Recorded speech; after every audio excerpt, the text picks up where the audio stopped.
ये जो तस्वीर है ना, ये शायद हम में से कई लोगों के लिए बहुत जानी पहचानी है। सुबह से शाम, दिन ब दिन बस एक ही धुन में लगे रहना, कोशिशें लगातार जारी हैं। और इसमें सिर्फ मेहनत ही नहीं, अनुशासन भी है, त्याग भी है। देर रात तक जागना, अपनी नींद और आराम को एक तरफ रखकर बस काम काम और काम के प्रति पूरी तरह से समर्पित हो जाना। लेकिन इतनी सब मशक्कत के बाद भी नतीजा क्या है? शून्य। ये वो निराशा है जिसका सामना कई लोग करते हैं और यही सवाल मन में बार बार चुभता है।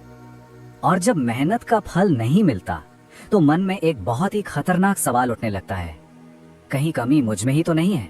ये जो आत्मसंदेह है ना, ये तरक्की का सबसे बड़ा दुश्मन है। तो ठीक है, चलिए सबसे पहले उस सबसे बड़े मिथक को ही तोड़ते हैं जो हमें बचपन से सिखाया गया है कि सिर्फ मेहनत करना ही काफी होता है। ये वो एक सलाह है जो हम सब ने बचपन से सुनी है, बस मेहनत करते रहो, सफल हो जाओगे। पर क्या ये वाकई इतना सीधा और सरल है?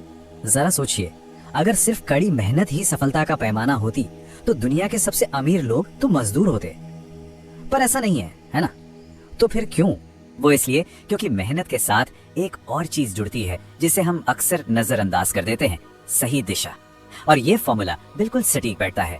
जब कड़ी मेहनत गलत दिशा में लग जाए तो हाथ सिर्फ निराशा ही लगती है। तो आखिर वो क्या वजह है जो हमारी तरक्की को रोक देती है? चलिए ठहराव के इन 3 मुख्य कारणों को जरा समझते हैं। पहला कारण है व्यस्त होने और उत्पादक होने में फर्क ना समझ पाना। देखिए, ट्रेडमिल पर दौड़ना भी तो एक तरह की हलचल है, पर उससे कहीं पहुंचते तो नहीं ना। उत्पादकता का मतलब है मंजिल की तरफ बढ़ना, फिर चाहे वो धीरे धीरे ही क्यों ना हो। दूसरा कारण है फीडबैक लूप का ना होना। आसान भाषा में कहें तो हम काम तो करते हैं लेकिन नतीजों से कुछ सीखते नहीं हैं। बस एक ही तरीके से बार बार वही गलती दोहराते रहते हैं बिना कोई सुधार किए। मान लीजिए अगर कोई वीडियो नहीं चलता तो क्या वजह ढूंढी जाती है? क्या थंबनेल या टाइटल बदलने जैसा कोई नया तरीका आजमाया जाता है, या बस अगला वीडियो भी वैसे ही बना दिया जाता है? और यही बात सिर्फ वीडियोस पर नहीं, हर कारोबार पर लागू होती है। अगर काम धीमा है तो क्या ग्राहकों को समझने की कोशिश की जा रही है? क्योंकि अगर रणनीति वही पुरानी रहेगी तो नतीजे भी अलग कैसे होंगे भला? और अब आता है ठहराव का तीसरा और शायद सबसे आम कारण, अधीरता यानी सब्र की कमी। देखिए, जिंदगी कोई ऑनलाइन डिलीवरी सर्विस तो है नहीं कि आज ऑर्डर किया और कल दरवाजे पर। कुछ चीजों को बढ़ने में, अपना असर दिखाने में वक्त लगता है।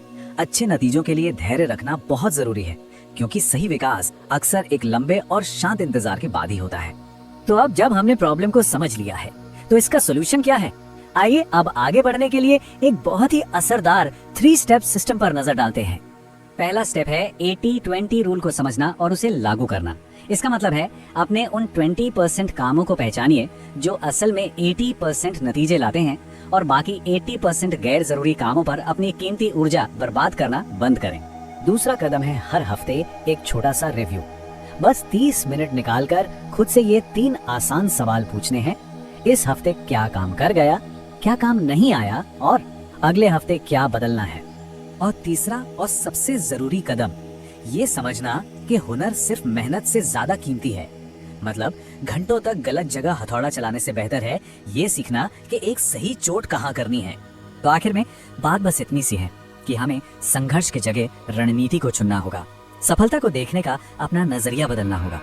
देखिए, ये बदकिस्मती की बात नहीं है, ये बस इस बारे में है कि हमारे पास एक सही सिस्टम नहीं है।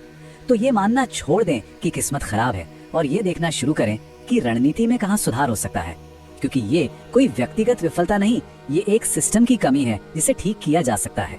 तो हमें एक नई सोच, एक नई मानसिकता अपनानी होगी। आपसे घंटों की गिनती नहीं बल्कि असर की गिनती करनी है। सिर्फ कड़ी मेहनत नहीं बल्कि एक इरादे से काम करना है। याद रखिए, कड़ी मेहनत रंग जरूर लाती है, पर तभी जब रणनीति सही हो। तो सार बस इतना है, नतीजा मिलने में देर हो सकती है, लेकिन अगर दिशा सही है तो वो नामुमकिन नहीं है। अब सवाल ये है कि क्या हम सब अपनी दिशा जांचने के लिए तैयार हैं?